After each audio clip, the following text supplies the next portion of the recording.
health, businesses and organizations will be back to determining for themselves their own course of action as it relates to masking.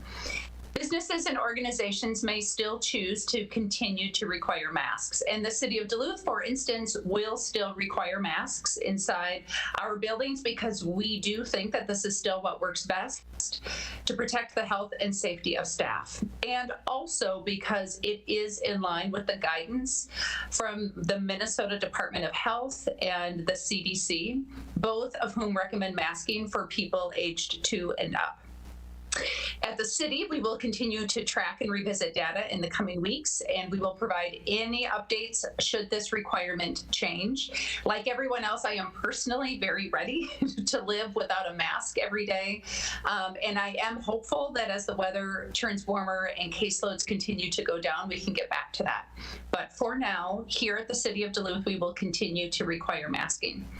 As we lift this order, as of 5 p.m. on February 12th, it's really, really important to remember that we are not done with COVID. Lifting this, and as we're seeing actions across the state and across the country change their policies again to, whether it's lifting masking or vaccine requirements or proof of vaccination status, this is not over.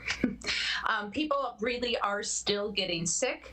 We still have people in the state and in this county who are dying. Some people will get by with no symptoms at all, and others will need a ventilator. So this is still a very dangerous and unpredictable time, and it is important to respect people's choices and those of each workplace, each work site, each business, each organization, as we are all trying to just figure out how to work through the complications of operating amid a pandemic. And as we lift, and as we have, this is where else I wanted to go. Sorry about that. We also have a lot of tools that I think are really important to share that not every community in Minnesota has such good access to. We have these reliable tools of testing that is free down at the deck at many other places. We have free vaccines that are available at different distribution sites, and there are boosters. According to St. Louis County's COVID dashboard, which is a great resource, it does appear that St. Louis County is taking advantage of vaccinations and boosters. Around 77% of residents are fully vaccinated according to that dashboard, and that is really, really good news. But there are still new strains coming, and personal choices as it relates to vaccination will be important. Because of the new strains, because of the shifting that can happen so quickly with this pandemic, we are all still vulnerable and open to future infections and the pandemic realities that come with that.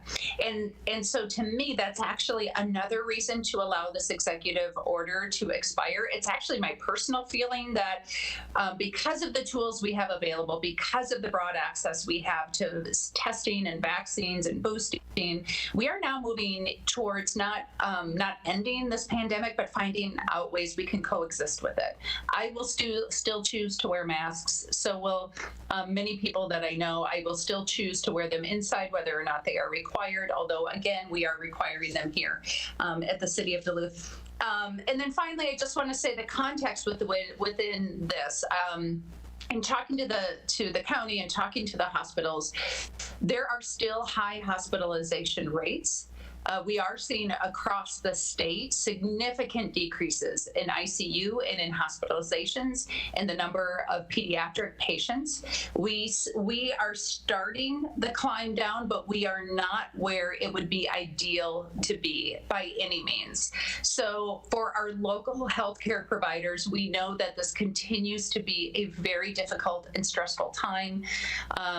We do know that the mask mandate of the past 30 days has been helpful when you look at the number of diagnostics and the caseloads that have been taking place here in St. Louis County. You can go into those dashboards that are available and you can see the spike that we just experienced and that we are starting to go down. But it is important to note that there will still continue to be a lag until we get further down that downward spiral or that downward trajectory before our hospitals feel the relief that they really need and deserve. We are tracking that different variables, like different cities across the state are changing their policies. We are tracking what's happening in the Twin Cities in regards to their restaurants, which may be changing their vaccination requirements for restaurants. We do know that the University of Minnesota has changed their requirement of vaccination status and letting their emergency order expire as well. So we're looking at all of that in context. And while I still think masking is a very simple, easy thing we can all do, we are looking at the bigger picture of what other organizations are choosing to do, what other cities are doing, what the numbers and the data are, and then also just making sure that we can continue to communicate with the public and help you make the best choice to protect your health and that of your family. So with that, just looking at my notes, I think, Kate, we are ready for any questions that people may have. Yes, thank you, Mayor. The first one we have is from Peter Passy at the Duluth News Tribune. Peter's asking, are St. Luke's and Essentia officially on board with letting the mask mandate lapse?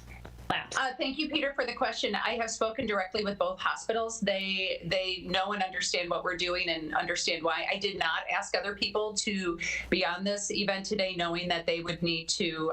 I think it's a tricky position for a hospital to say at any time, we should not use a tool that's available to us. And they were great about recognizing that they are starting to see some relief in the hospitals. It is not to the point that we can fully exhale and feel like we're all the way through this trajectory, but they are noticing a decrease of the need of some of their services. So I would absolutely, they are prepared to answer phone calls. They know that they will be getting called and they'll have their own statement that they want to make. But I did have conversations with them and did talk about the data and did talk about what I was thinking and why. And so that's what I'll say to that.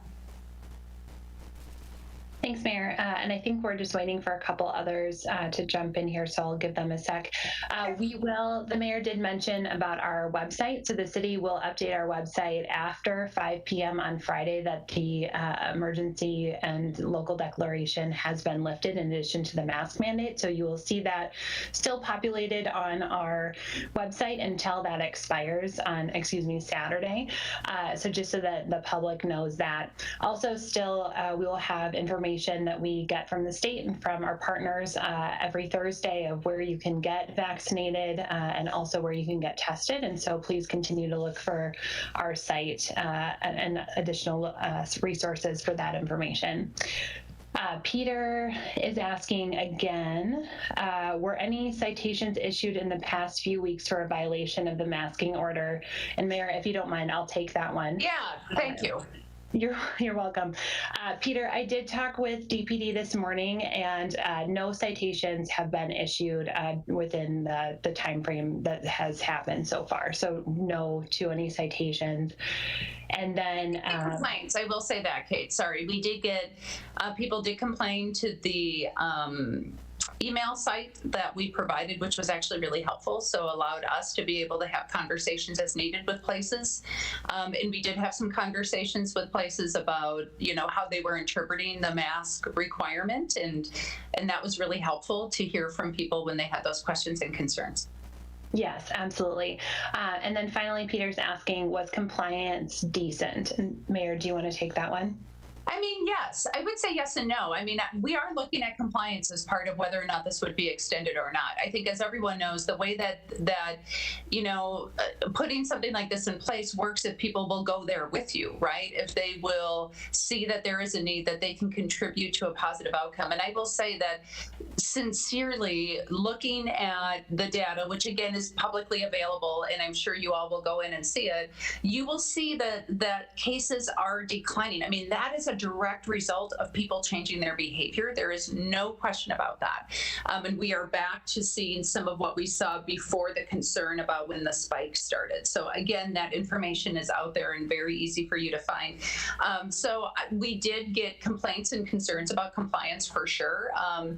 And there have been incidents of people being, less than kind when asked to wear their masks. So, but I would say overall, not surprisingly, I think the this community really stepped up like we tend to do. I do think it helped that we framed it initially as a 30-day. And while we didn't say we would for sure expire it or we're going to for sure continue it, I think we were very clear about our hope and intent to measure and see where we were at, and the need to do that immediately for 30 days and then reevaluate. And I think that probably did help. I think we all have been hoping. We want to all get through this. And again, it's so important to keep our kids in school and to keep businesses open and to keep restaurants open. And so making sure we're protecting our public health, it is that, strategy for education and economic development as well. So anyway, that's a little further than your question went. We have some anecdotal, kind of stories like anybody would on the street, but I would say overall, my understanding and impression from talking with people, from listening, from being out and about is that for the most part, people understood the assignment for 30 days and may not have liked it, didn't enjoy it, didn't feel good, still did it. And for that, I'm incredibly, incredibly grateful. I really do think that our decision to do this for 30 days kept some people healthy. I really believe it kept some people out of the hospital. I can't say it kept anyone alive, but I can't say it didn't. And, I also think it was important for the hospitals and the staff to know that this community had their back, not only our biggest employers, but the people who need to care for us when we're in the medical emergency, whether it's COVID related or not. So it wasn't so much a morale boost, but it really had an impact on workload and our ability to get medical needs in an emergency that may not be COVID related. And that's really, really important. Thank you, Mayor. The next question comes from Brett Scott at Fox 21. What was the reaction from many of the businesses in the community? Were they thankful that the city took steps to issue the mandate? Thank you for the question, Brett. That, honestly, again, as Peter's question about where the hospitals are is probably best answered by the hospitals. This might be actually best answered by the businesses. And the reason why I say that is, they may give you a more candid answer. I think in many cases, I will say, first of all, as I said 30 days ago, you don't make a decision like this based on emails and based on, social media and all. You have to base it, you gauge that, but you base it on a whole bunch of other stuff that isn't public pressure. I will say after we put this in place, it was an unbelievably overwhelming positive response. And what I paid attention to in that is not so much the number of it or the sheer volume, because that just comes with any decision you make, good or bad.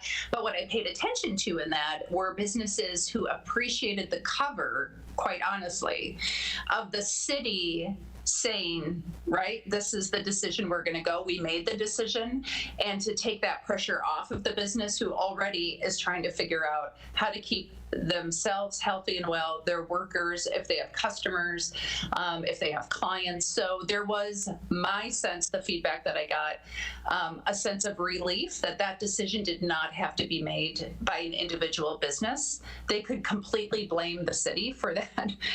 They could also completely be in support of the city for that. So you can look at that kind of either way.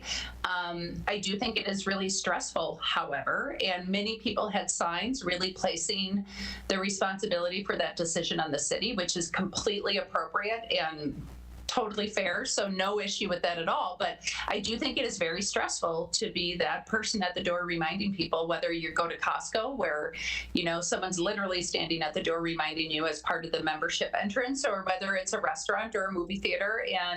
And so I think for people to be able to say this is the city's requirement is, a bit of a relief.